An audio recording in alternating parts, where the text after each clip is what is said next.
Welcome to the Rotojoes Fantasy Football Podcast. Tonight we have our Week 13 Love Hates, but first, Caden, it's time. Sleeper Squads Parlay. We're going to go ahead and go through your first lock for this. You have Tom Brady over 1 rushing yard against Atlanta.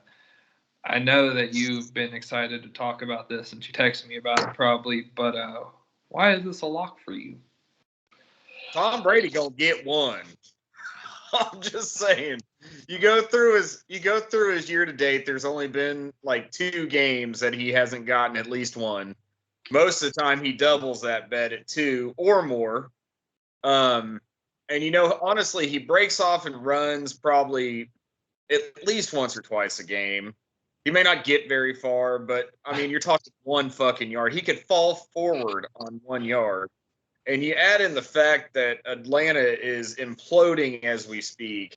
It's just all around to me just seems like easy money. I love, so this is our second week. I hit the parlay last week, won a little bit of money. Nothing major, but won a little bit, enough to get me into the profit line. And that was just a test week. What I see in Sleeper is very good plays on off stats. So like a quarterback's rushing yards or running back's receiving yards. You see what I'm saying? And that's what I see. And that's usually, when I pick my plays, that's usually what I try to exploit, because the other ones are pretty borderline for me.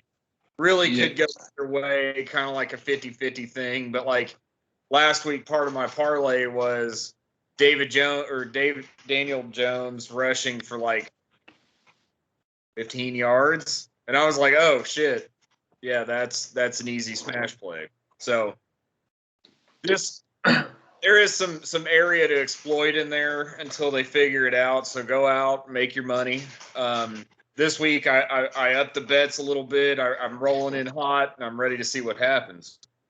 Yeah, I guess before I talk about Brady over 1 rush yard, something I like to do in my picks, I like to take, like you said, just opposite of what they should be doing. That's what's exploitable. And I always seem to take overs. For me to want to do an under, it would have to be a very intriguing under. Like Jared Goff's over-under was like 214 passing yards. And I was like, oh, man, I don't know. He could, in garbage time, he could easily surpass that. So that's something I do. I like to stick with overs. I by choice, go after what I think is over, just because the unders are a lot more murky unless they're obvious. Brady over 1 rushing yard, though, I think that's a lock. He's something he used to do in New England quite a bit, and he still does in Tampa Bay. The quarterback sneak game, he'll always get those. Like, think back, when's the last time he didn't? It's going to be a long time until you figure that out. So, yeah, the chance of him sneaking even for just 1 yard is pretty high. The only thing to watch out for, and I don't really think it's that much of a concern, one of the 2 games he didn't get over a yard was in a 38-3 blowout of Chicago. So if this game gets ugly quick, maybe he won't. But, I mean, it's worth the risk. I'm okay taking that for sure. My first lock is going to be Jamal Williams over 21.5 receiving yards against Minnesota. Every game they've played with Jared Goff, a running back's had over that amount of receiving yards, and Goff's back. I feel very, very, very comfortable here. Dan Quinn also already came out and said he's going to be by far the lead back. I don't think that's just coach speak. I do think that's going to be what's going to happen. He's by far the most talented one without Swift there. So, yeah, I'm very comfortable. If he gets 5 targets, if he gets 5 targets, he's going to be able to hit that. So, yeah, I feel real comfortable there, as long as Goff doesn't get hurt. And it's way more likely that he gouges him for way more than that. I could easily see a 60, 70-yard receiving performance out of him, just because, truthfully, I mean, the Lions don't have receivers, and I don't know how else to sugarcoat it, but, you see Swift's usage, you see even Jamal Williams with Swift. Fuck, I'd probably take that bet if Swift was there. Easy play, and with sleeper squads, what I've what I've realized is, okay, if you do a 5-leg parlay, which is as much as they'll let you do, and you pick one from 5 different games, you can get up to 21 times. 21x. I did a $5 one earlier. I did a $5 on my 4, which is a $55 payout because it's 11 times. And I feel pretty good about that, really. Wish I would have done more last week, but it was just a trial run. Truthfully, though, yeah, the Lions, they don't have an identity. They just, and Jared Goff panics way more than ever before. He dumps it off a whole hell of a lot. So that's a bet that I would take to the bank every day of the week. Yeah, I saw that, and they moved quite a bit, and I had it move up a yard for me, and I rushed to hit it because I was like, nope, I want that, and I don't want it where it's at. Your next lock, Austin Eckler over 34.5 receiving yards. Why is that a lock for you? Just because for me, it's an easy play. I mean, he is getting almost the lion's share of the targets outside of Keenan Allen. Mike Williams, that was a fun thing in the beginning of the season. They changed his whole route tree. They figured him out. He's a non-factor really anymore. And he just gets targets. He's almost, like I said, outside of Keenan Allen, he's Justin Herbert's favorite target. He gets, God, I was looking through the stats, and he gets around 7 targets a game, give or take. Little more, little less. 5 to 7. He's gotten over 10 a couple times. Cincinnati's good. Their offense is good. Their offense is good. I think it's going to be a shootout. And I really think it's going to be Herbert versus Burrow. I think the Chargers win that game, but yeah, just I mean, you look at usage on Austin Eckler, and you're like, okay, that's a safe bet. The only concern I have is them getting way ahead potentially, but still, I'm good with that gamble. Yeah, I like that one too. He's hit it 7 out of 11 games. Again, Cincinnati's good on offense. They're going to score even if Burrow and company aren't throwing the ball well. Joe Mixon will run for 140 yards, a couple of touchdowns on him. So I do like this one. I think it's pretty likely to hit. Austin Eckler sees a load of targets, and I don't really see a scenario where he won't be able to hit 35 receiving yards in a competitive game. My last lock is going to be Derek Carr over 266.5 passing yards against the Washington football team. This is awesome. I saw this one and I laughed. He's hit it 7 out of 11 times this year. The only times he's missed it against the Chargers, who have one of the best pass defenses in the league. They're a run-funnel defense. He hasn't hit it against Cincinnati, another good defense. Kansas City, who has picked up as of late when they played the Raiders. And then Chicago, which is a weird game for them. So outside of these 4 weird instances, he's hit this. The Washington football team is one of the worst back 4s in the league. They have one of the worst secondaries I've seen. They're good, not great against the run, but they're so bad against the pass that it ends up being a defense that funnels to the pass quite a bit. So, yeah, if he gets even 35 pass attempts, which he'll usually see more than that, he's gonna throw for over 266.5 yards. I also like Renfro a lot. We'll talk about him later, but his yardage prop on Sleeper is like 62, and I like the over on that as well for the exact same reasons. Wide receiver overs are hard for me because, barring – if there's another option, it could easily go the other way. I think Renfro over 64, whatever, is safe. And the funny thing about sleeper squads is, the lines move. I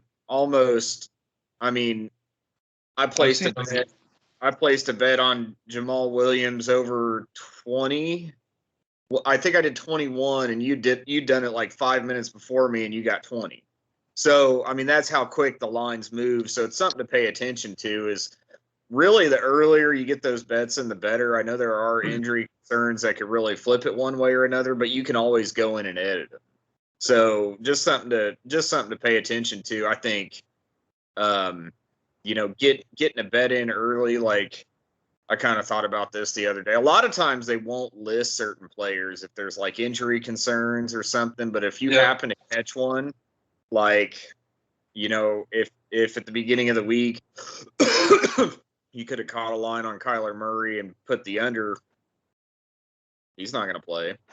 So I guess it just depends if you're faster than they are. Yeah, I've really enjoyed doing it. I haven't hit one yet, but I've came 3 or 4 times with one away from hitting. So I feel comfortable this week. Another juicy line. They got, boy. Another juicy line. I'll talk about it in my short. Russell Wilson over 233 passing yards. That's criminally low, even with Russ struggling. Even with him struggling, that's easy money. Anywho, moving on to our love hates. We just talked about this guy. Your first quarterback love, Derek Carr, going up against the football team. Why do you love Derek Carr this week? Really just for all the reasons you just said. Washington's just terrible against the pass. I don't know what happened between last year and this year because, we all in the offseason thought that could potentially be the number one defense in the league, and they really looked like it, at the, mid to end of last year. You take an offseason off, and I guess everything really changes, but they've just been criminally bad against the pass. Waller's out. I don't love Foster that much, but I think he's going to be serviceable in a game like this. You're asleep on Foster Moreau. That's a future tight end one. You also told me I was asleep on Dan Arnold, and he dropped a fucking goose egg. So he got hurt. Shit, it doesn't matter. He would have still dropped a goose egg if he was out there for 60 minutes. I really see all signs to me pointing to a huge game for him. I don't know really where they stand as a team. I mean, they're still in the playoff picture, I'm sure, but they're definitely not a lock by any means, so he could be playing. Really, you're getting into the time of year where you're going to see positional value really affect how these players perform. You're in that peak season.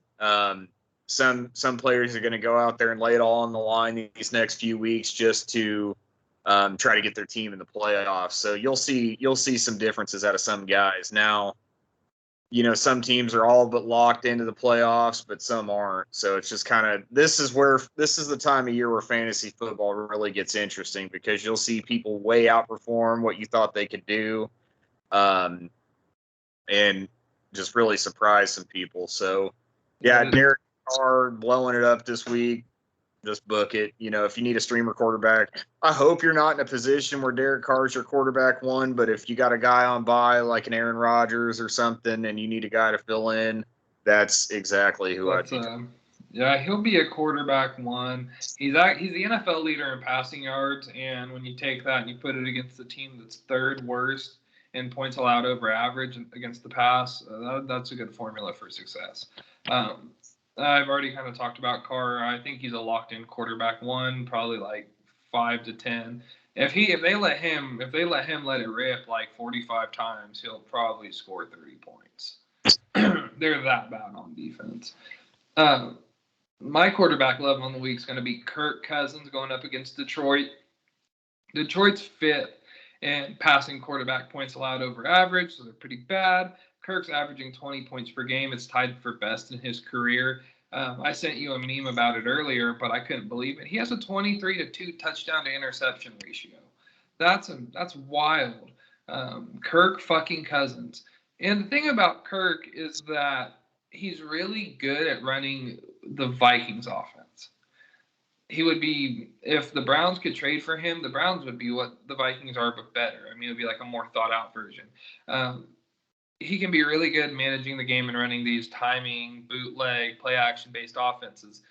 And because of that, he tends to shine against shitty teams and do not as good against teams that are good and formidable and can kind of stop the run and not let the play-action game get so developed and get working.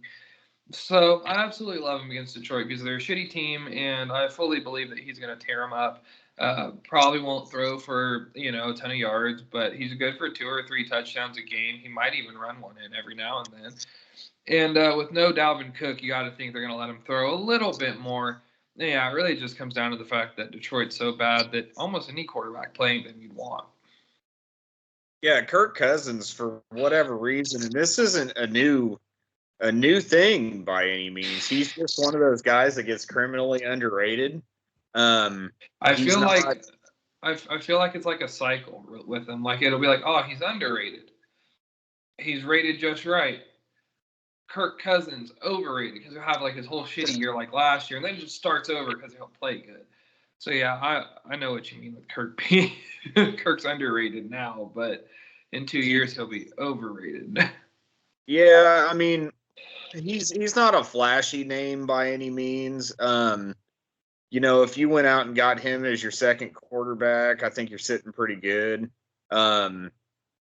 Yeah, he's honestly one of the most accurate guys in the league, and everybody tends to overlook that because he plays with Dalvin Cook, and Dalvin Cook takes over the game a lot of times. But truthfully, what it is, I've watched some Viking games, and he is just the master of garbage time. He really is. There is no one in this league that's better at padding stats and garbage time than Kirk Cousins. But the good part about it is, for fantasy, that don't fucking matter. No. It don't matter when you score, as long as you do. And he's got a good team around him. You could do a lot worse than Kirk Cousins most weeks, but this week for sure, you can go out there and really, really do something good and you'll get him off the waiver wire. There's no way you won't.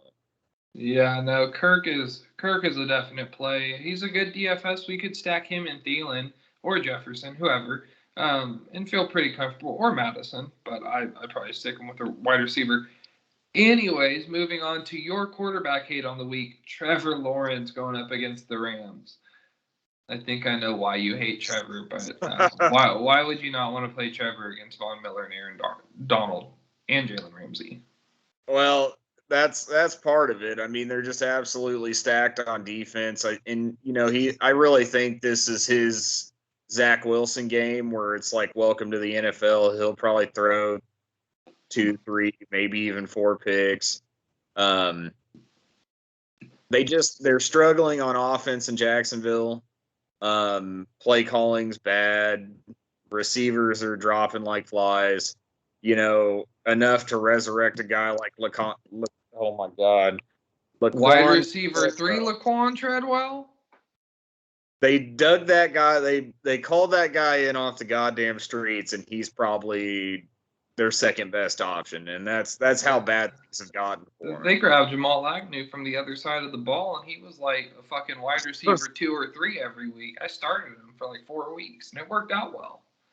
Yeah, so I mean, I don't love it. James Robinson's banged up. They really have nothing going for him. I think this is an exposure week for him, and one of those kind of deals where,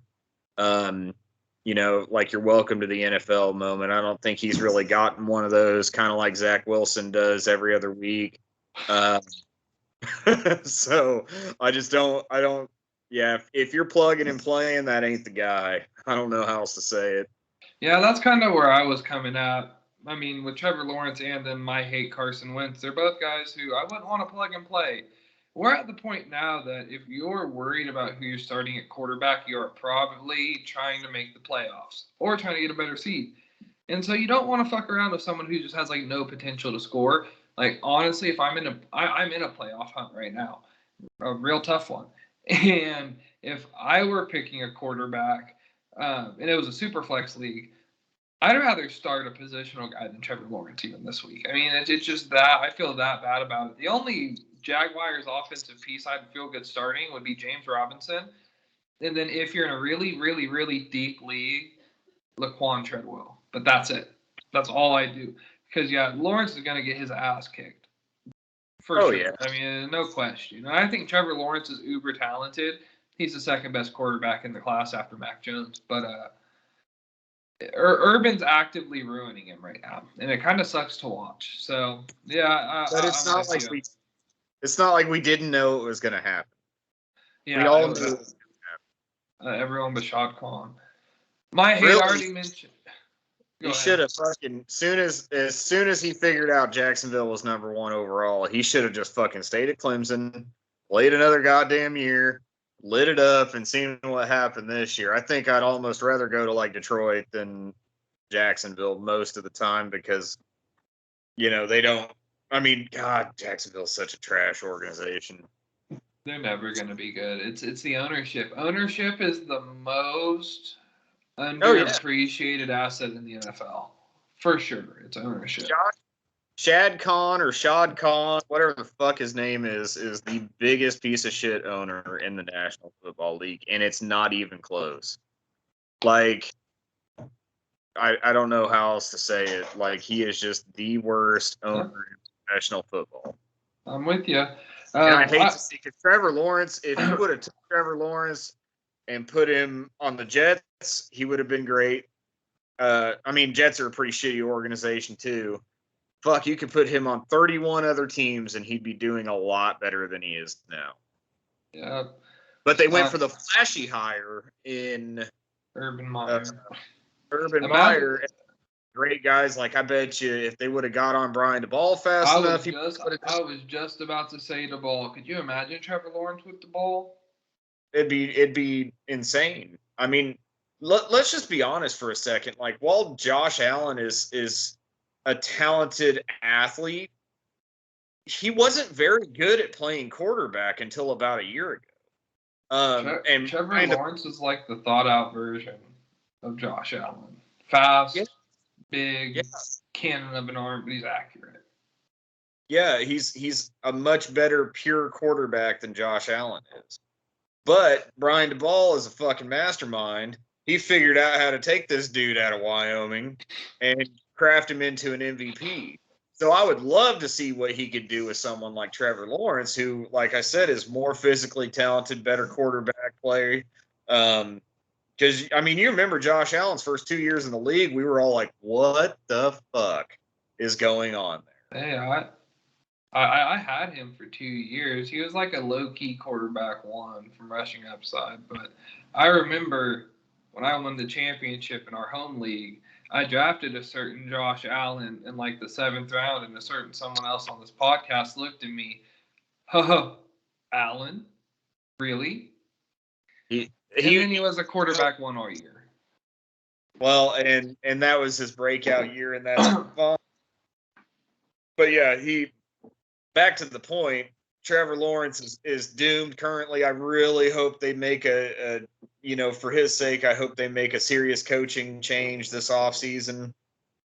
Urban Meyer honestly just looks more lost than anything most weeks, and you hate to see it kind of deal.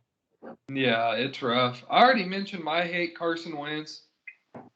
Houston is so bad that you almost don't want to play quarterbacks against them because, they can give up they can give up a touchdown to your defense. So that's like 7-0. You can go score, that's 14-0.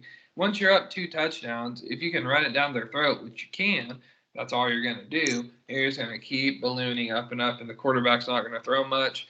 And I think I told you this, if Jonathan Taylor rushes for like 300 yards this week, I'm not surprised at all. I just don't think it's a Carson Wentz game again. You want a streamer this week if you're thinking about who you're starting at quarterback. You want someone who's going to have a high ceiling, and Carson Wentz doesn't have that. He'll score over 10 points, yes. Will he score over 20? No. I would stay away from him. A Heineke, a Tua, better this week. Gardner Minshew maybe against the Jets. If Hurts doesn't play, that would be better, I think. Hey, at least Gardner Minshew can finally take a shit, right? But no, yeah, I mean, Carson Wentz for me is a hard play every week. He's kind of in the same basket as Tannehill. Like some weeks he'll fuck around and go over 20, but most of the weeks he won't. That's a Jonathan Taylor offense, and this week more than any, it's yeah, Jonathan Taylor is going to plow the living shit out of the Texans, and I'm going to watch it and love it and hate it at the same time because I got Jonathan Taylor in our keeper league. So I'm going to love to watch it, but that's my team, so it's going to be painful. But the whole year has been pain. I watched us get the shit kicked out of us by the Jets, so I don't really know how much lower it could go from here. Yeah, it's just it's all bad, but. I thought that once when we were, what was it, 3-4, 2-4, whatever. We were like 2-4, and I thought all hope was lost, but it's not for us. For you guys, it is. So you get the shit kicked out of you by the Bills on Monday. It's a coming out party. I said it on Twitter. It's like a re-coming out party. We're gonna put it on those fuckers. Are you? All right. Well, good luck with that. But yeah. So what were we talking about? Well, Wentz. Wentz. Wentz. Yeah, I'd rather have Kirk Cousins or Derek Carr or any of those guys you could just go pick up off the waiver wire. It's going to be a better play.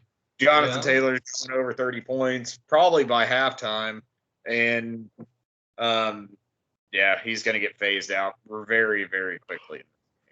Yep. So moving on, running back love. Your love, we talked about this guy already too. Jamal Williams against Minnesota. Why do you love Jamal Williams this week? Oh, just heavy usage, playing a bad team, a bad defense at least. Big receiving upside. Any games that he's played as the lead back, he's done exceptionally well in.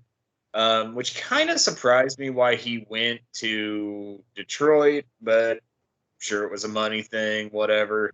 Yeah, as long as Swift's out, Jamal Williams is absolutely startable every single week. This week's the week of the handcuff, man. I mean, you're looking at guys playing like Mark Ingram. You're looking at Jamal Williams. You're looking at, all these top running backs are out this week. It's the week of the handcuff, and that's one I exceptionally like.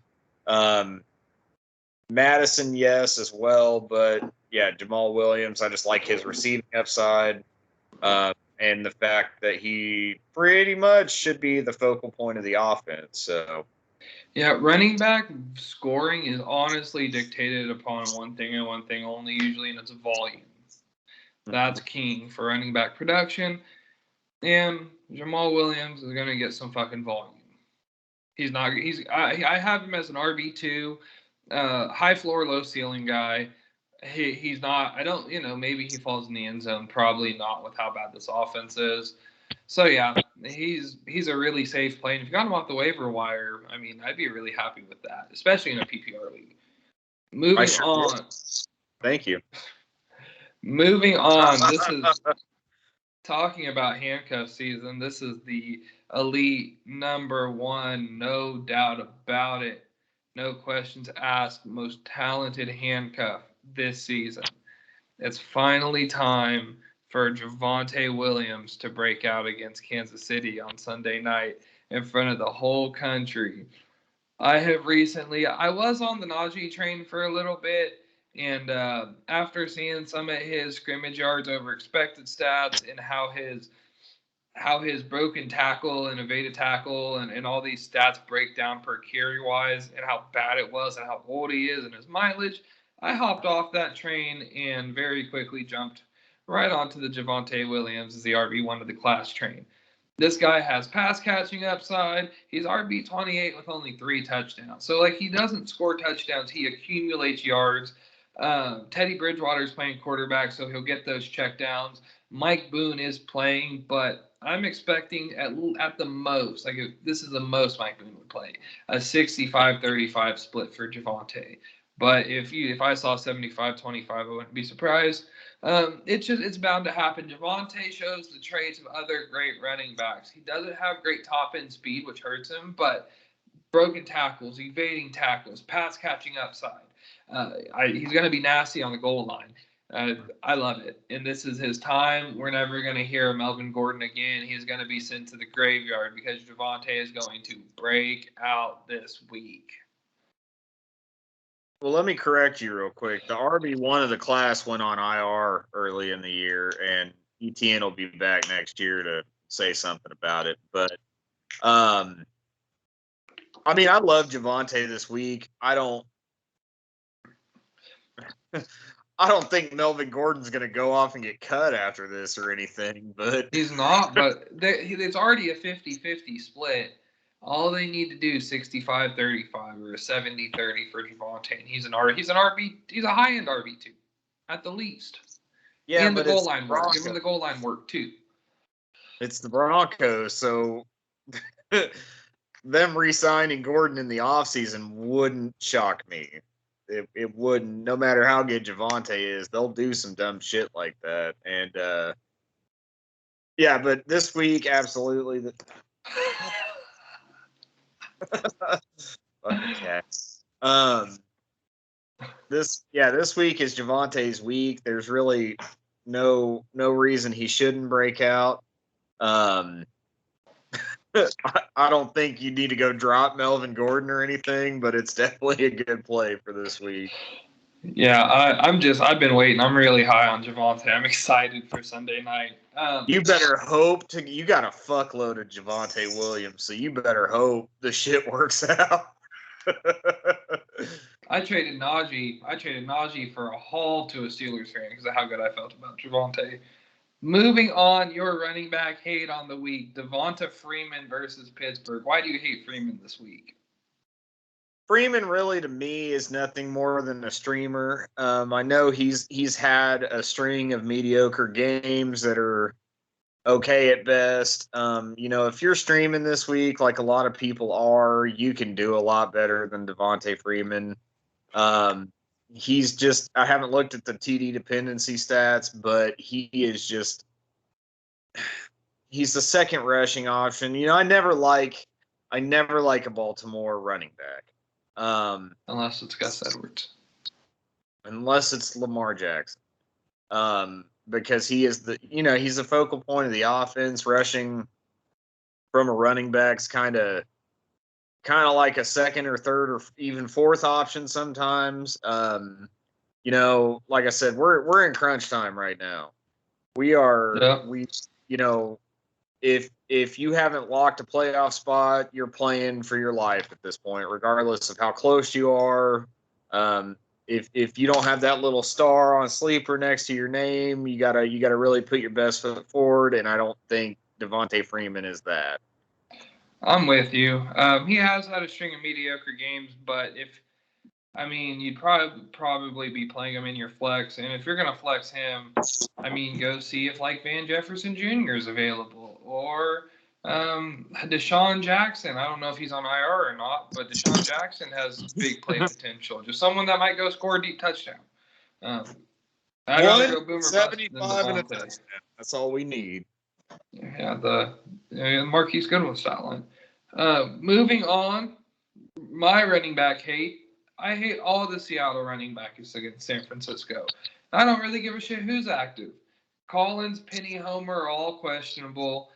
They just called up Adrian Peterson. And the thing about Adrian Peterson, he's so old that if he's not going to have a role, he's not going to sign. That's why he got cut from Tennessee. He asked him to cut him because he didn't have a role. And so he's going to play at least a little bit. I have a curious feeling that Pete Carroll is going to have a hard-on for Brendan AP. He's just going to be like, oh, yeah, give him 15 carries. Why not? So don't play any of them. Don't play DJ Dallas if they're all out other than him and AP. Don't play AP. None of them. Someone might fall in the end zone, but it's going to be unpredictable. It's a situation that's just best left avoided. Oh, yeah. Yeah, Adrian Peterson, at this point in his career, what is he, 36? 35, 37, somewhere in that ballpark. Now, if I had to pick a 37-year-old running back, it'd probably be him. But I'd rather not if I'm an NFL GM or a coach. His Adrian Peterson's only chances at the goal line to have any fantasy relevance. I've been playing fantasy so long, it's hard to not grab Adrian Peterson off the waiver wire all those years of either having him and whooping ass or getting my ass whooped by him. but you gotta let that nostalgia go. He's washed. It's done. Train's left. Yeah, the train's left. That's really all there is to say about it. I hate the Seahawks offense. I really do. Tried to buy low on DK Metcalf in a couple leagues. Didn't really work out, and I'm kind of glad it didn't. Yep, I'm in the same boat. Yeah, they're a work in progress, and the Jets have their first round pick next year, and it's all bad for Seattle. Rough. So sticking with that game, your wide receiver love on the week, Brandon Ayuk versus Seattle. Why do you love Ayuk so much this week? Ayuk is criminally underrated. He had some kind of weird shit go on at the beginning of the year. It's the Shanahan shenanigans. It's fucking something. I don't know what the fuck was going on, but he's came back. He's played a couple good games. Deebo Samuel's out. Wide receiver wise, they really don't have a whole lot outside of Ayuk. I mean, Kittle's going to go out and get some work. Mitchell will probably get some pass catching work, and they're pretty injured at running back too. Either injured or healthy scratch or whatever. Fucking, I don't know what the Trey Sermon thing is. If somebody out there knows what's going on with Trey Sermon, please drop it in the comments because I'd love to fucking know. I just hope I know, and I hate to say this because it's kind of shitty. I just hope he fades into irrelevance because I traded Najee Harris for Elijah Mitchell in a haul of picks. So, and then I need Mostert to retire.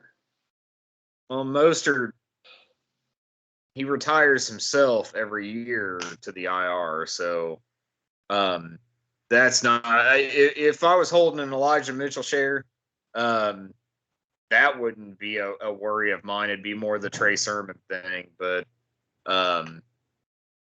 yeah, I think honestly they probably cut ties with Mostert at the end of the year.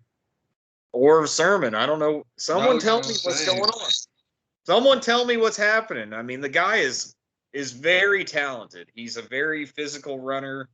What did he average? Like 7 yards a carry at Ohio State? Why is he not even getting a shot? That's what I want to know. Yeah, I'm with you on Ayuk. Seattle sneaky good against the pass, but Shanahan runs an offense where like the weapons are gonna get involved. And right now the weapons can be interchangeable, but right now the weapons are Ayuk, Kittle, and Mitchell. And probably in that order. So yeah, I'm with you. For the 49ers, if you can get their top weapon in the offense, I hate to use a position because they don't really play positions like that. But if you can get that top weapon in their offense, regardless of who they're playing, it'll be a good play because they're going to see a ton of rushing and receiving volume, regardless of who it is. They run George Kittle on reverses, so I'm with it. You want to tackle that motherfucker? No, I don't. So my wide receiver love, and we talked about it a little bit earlier, Hunter Renfro versus the Washington football team. Hunter Renfro scored over 12 points in 4 of the last 5 weeks. He gets red zone ISO, so he gets red zone work, even though he's not your traditional red zone weapon.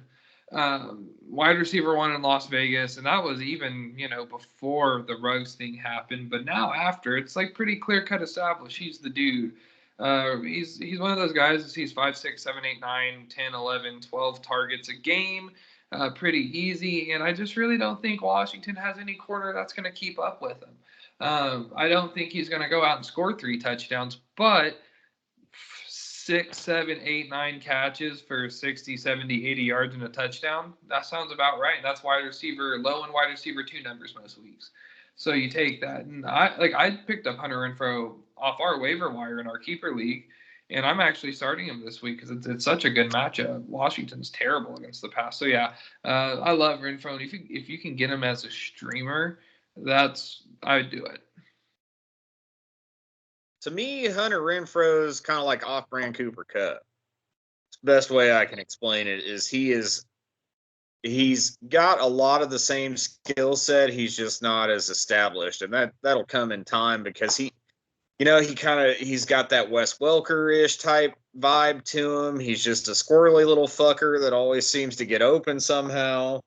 And this is the best week, really, in my opinion, because I thought I submitted that claim on Hunter Renfro. I didn't, but I'm glad you didn't.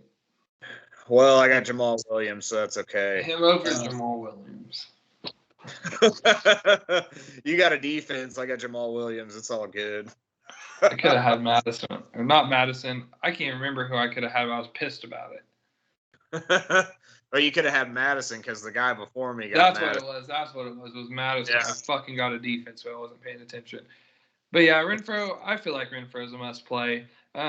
Moving on, your wide receiver hate on the week. Jamar Chase versus the Chargers. Why are you hating Chase this week? For me, Chase, he kind of relies a lot on the deep ball.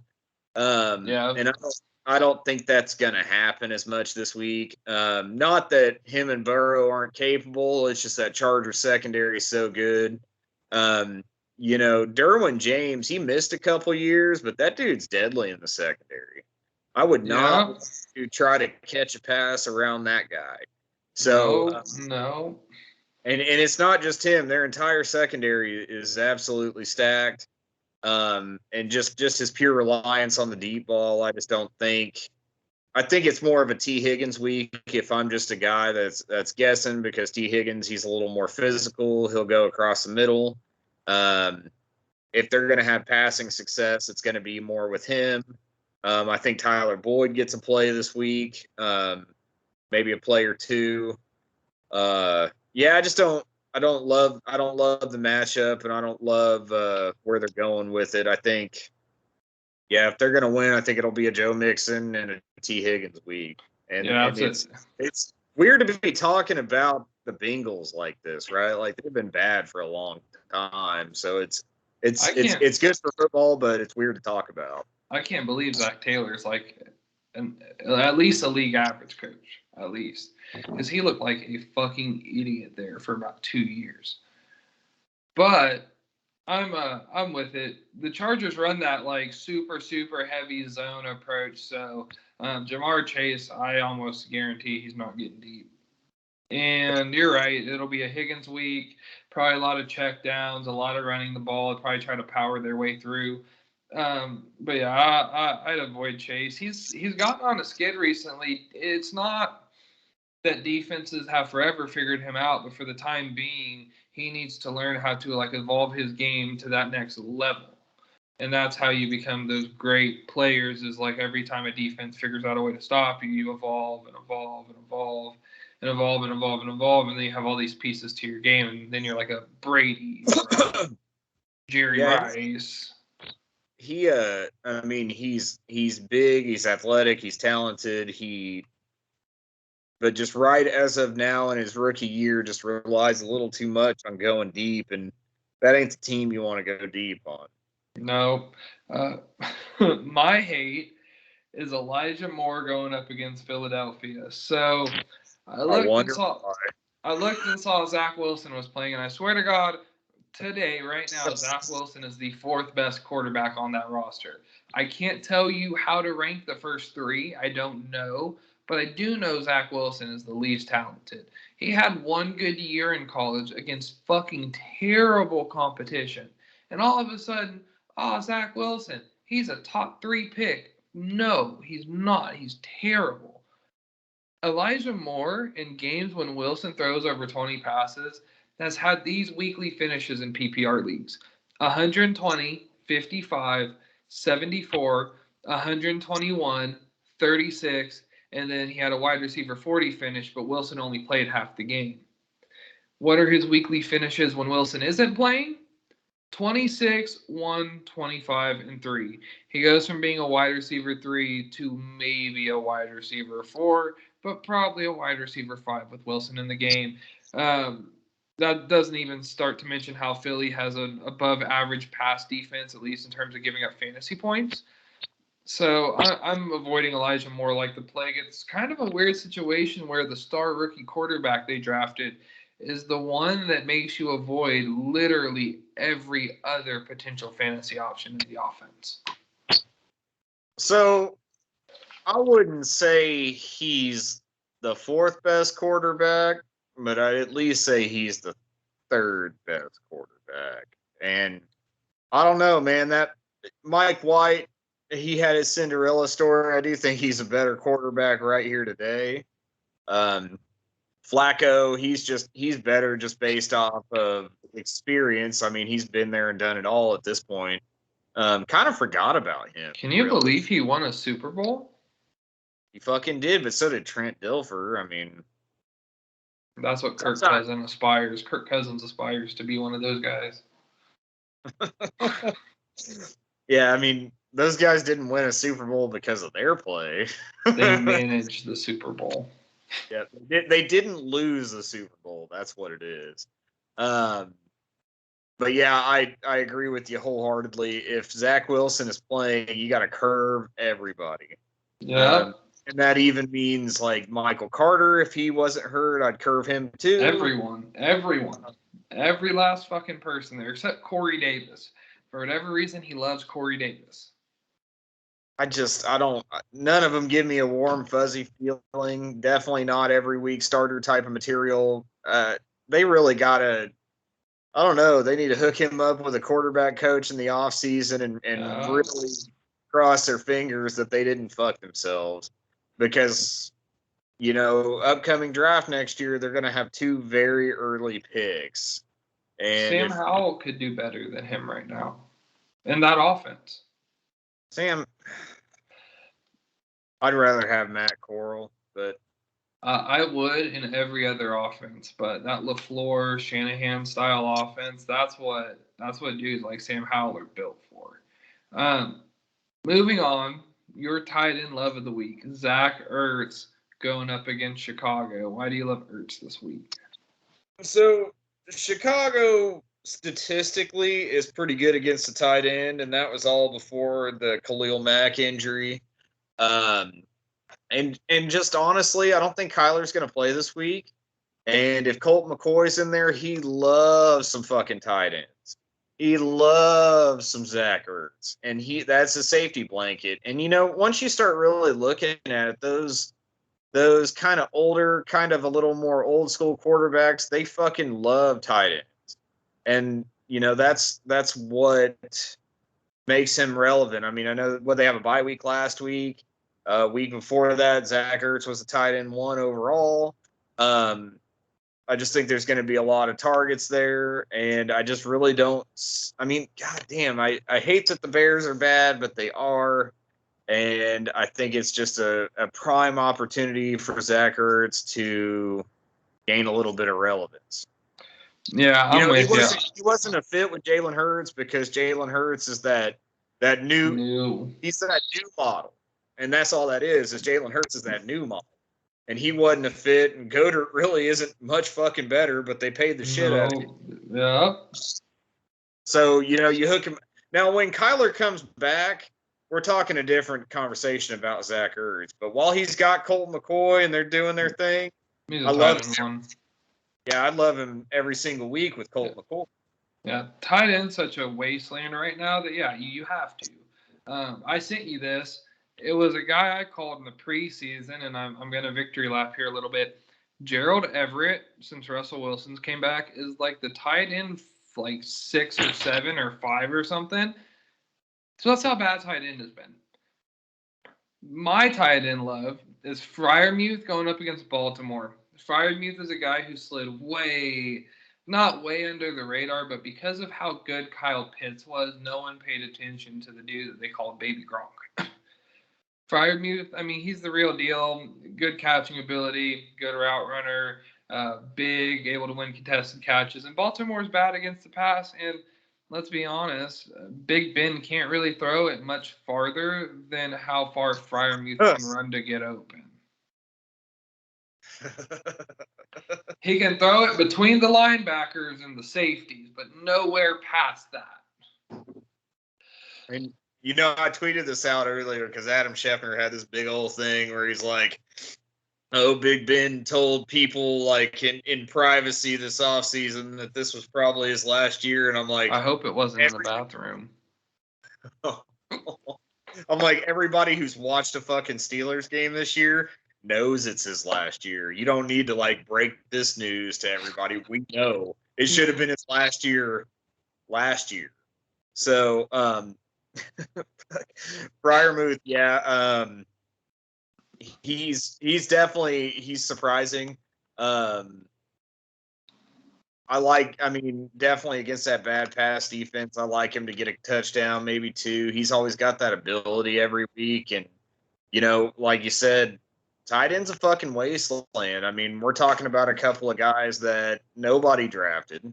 No. Very easily could have gone off the waiver wire, which multiple times.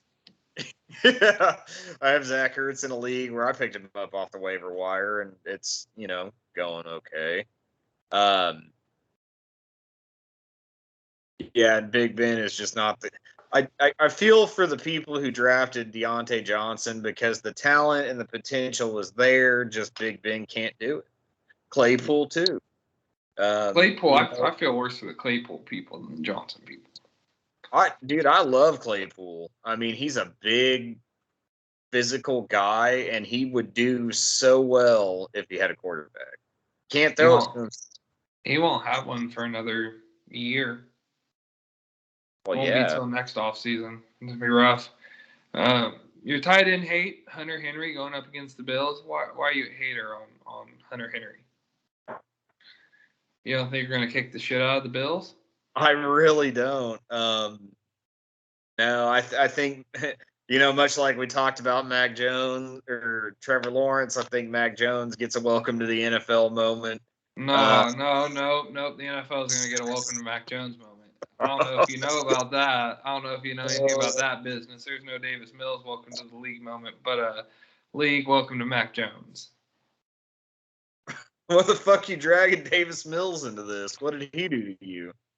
Because I'm just saying, Mac and everyone else. Yeah, I don't know about that, but yeah, the Bills. I think the Bills really go out there. They've stumbled a little bit a couple times this year. They lost to the Jaguars. Josh Allen can't figure out how to beat a too high safety look. And Bill will be petty as fuck. Too high safeties all game. Either way, I just don't. I don't think. What are they going to do? Run the ball? Yeah, Matt Breida, baby. I like Matt Breida. I'm a Matt Breida truther. I loved him in San Fran, but I always thought he was the best running back in Buffalo for how they played. Oh yeah.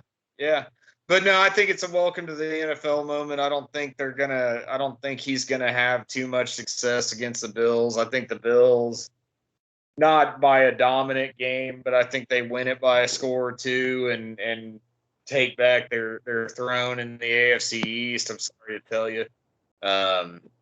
You can clip this and post it later if I'm wrong, but don't be a hater. Okay. What the fuck are you doing? Sorry, my mic turned off. Okay, I'm good. To finish up, my tight end hate, my last one's going to be TJ Hawkinson going up against Minnesota. Minnesota's pretty good against tight end, and honestly, Hawkinson's just been subpar.